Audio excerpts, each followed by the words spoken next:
Praise the Lord. எங்கள் PPI திருச்சபையிலிருந்து இன்றைய மன்னா உங்களுக்காக.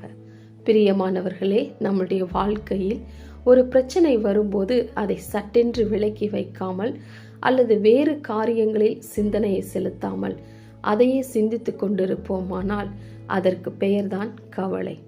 அதே நேரம் தேவனுடைய வார்த்தையை மீண்டும் மீண்டும் நம் மனதில் சிந்தித்து கொண்டே இருந்தால் அதற்கு பெயர்தான் தியானம். கவலைப்படுவது எப்படி என்று நமக்கு தெரியும் என்றால் தியானிப்பது எப்படி என்றும் நமக்கு தெரியும் என்றுதான் அதன் பொருளாகும்.